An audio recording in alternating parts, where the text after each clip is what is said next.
Hi, Miles here from Miles More Members. In this video, I'm going to be sharing with you 5 simple strategies that, if implemented, are going to add 15 to potentially 100 new members to your club every single month. Now, these points that I'm going to share with you are the most common sense, but not always common practice things you could ever imagine. So these things are probably not going to blow your mind, but you're going to hear them and you're going to think, we should be doing those things all the time, but maybe we're not. So I'm going to get straight to it. The first thing that you need to do when people walk through the door is you need to find out their name. Now, this is so straightforward, and yet this point gets missed more than any other. A friend of mine owns a club in East London, and a guy came in for a tour recently. He came in, he was a little bit defensive, he was kind of in a bit of a hurry, and I said to him, my name's Miles, sorry, what was your name? Kind of put my hand out for a handshake. And he said his name was Andrew. Now, Andrew had like an Eastern European accent.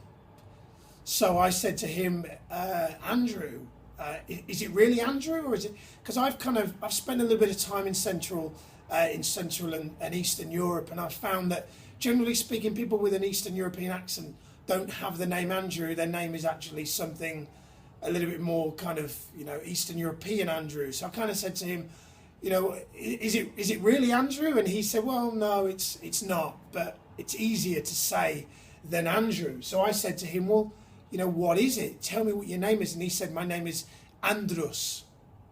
So I sort of said, I spent then about a minute kind of trying to say his name. I was getting it wrong, but eventually I managed to get the name right. Pan forward 5 or 6 weeks, the rapport that Andrus and I now have is phenomenal. And that all stemmed from my willingness to find out his name, his actual accurate Lithuanian-born name, and use that name.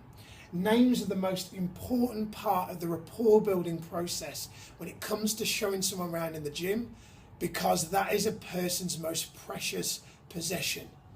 I love the sound of my own name. Heck, I call my business Miles More Members. That's how much I love my name. Your name is such a precious thing to you. I know that. So when people walk through the door, you want to tell them your name. You want to find out their name and wrap their name up in cotton wool and use it throughout the tour.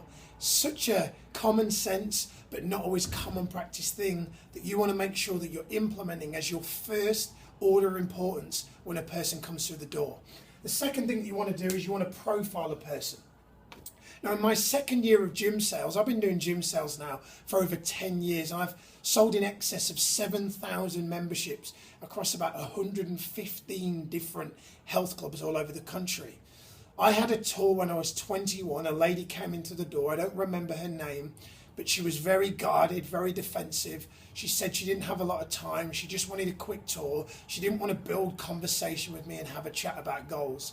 Now, I must have been a bit of a weird mood this day, because at this point in my fitness sales journey, I kind of was in it for the money. I wasn't admittedly too bothered about those people who were uninterested in me. I just wanted to join the easy ones. But this particular woman, for some reason, something in me made me make more of an effort. And in making more of an effort, she actually started crying, and I didn't make her cry, just to clarify, but she started crying because her words were, no one has ever shown this much interest in what it is that I actually want to achieve before. Now, I'm going to talk you through now what I actually did and why I did it.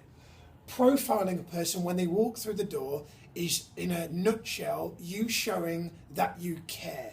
You showing that you're genuinely interested in helping that person achieve what they want to achieve, and you're not just there to give them the generic gym show round. So what did I do? Let's talk you through some of the questions that I used.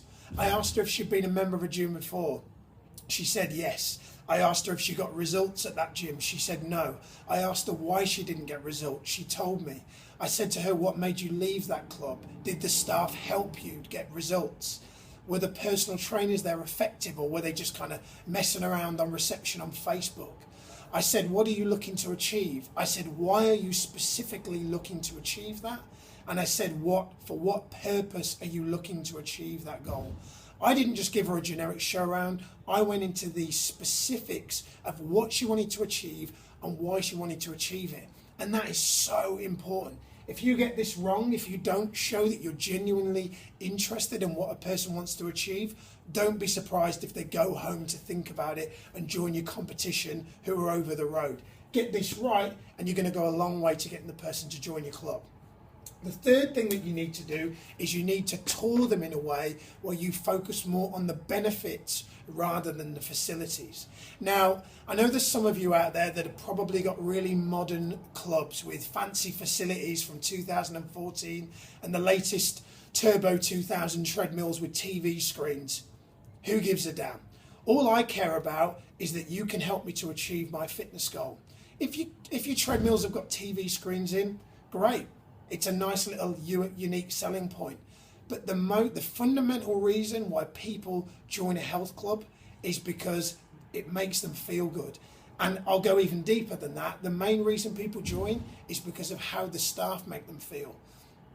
That may cause some controversy with some of you out there, and you may pride yourself in the fact that you've just spent £5,000 on a new bit of kit.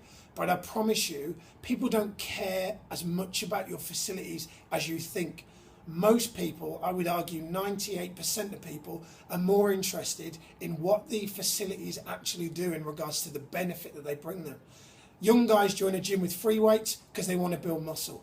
Ladies join a ladies only facility because they want to feel comfortable in the gym environment.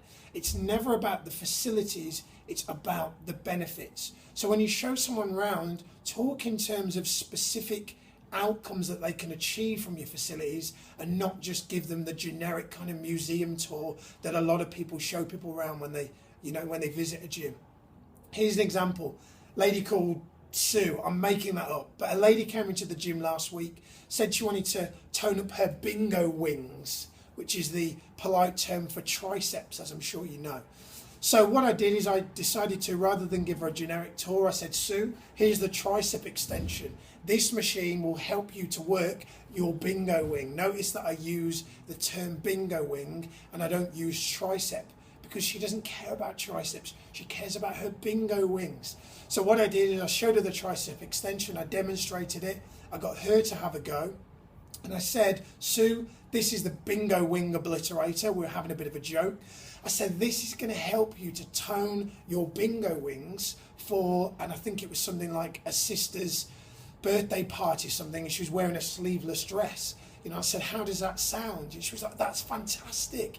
It's like you've created the machine for Sue. She was ecstatic and she joined, obviously. The fourth thing that you want to do is you want to go for the close. Now, this is where a lot of people miss the mark. So you've got the names, fantastic. You're building some solid rapport.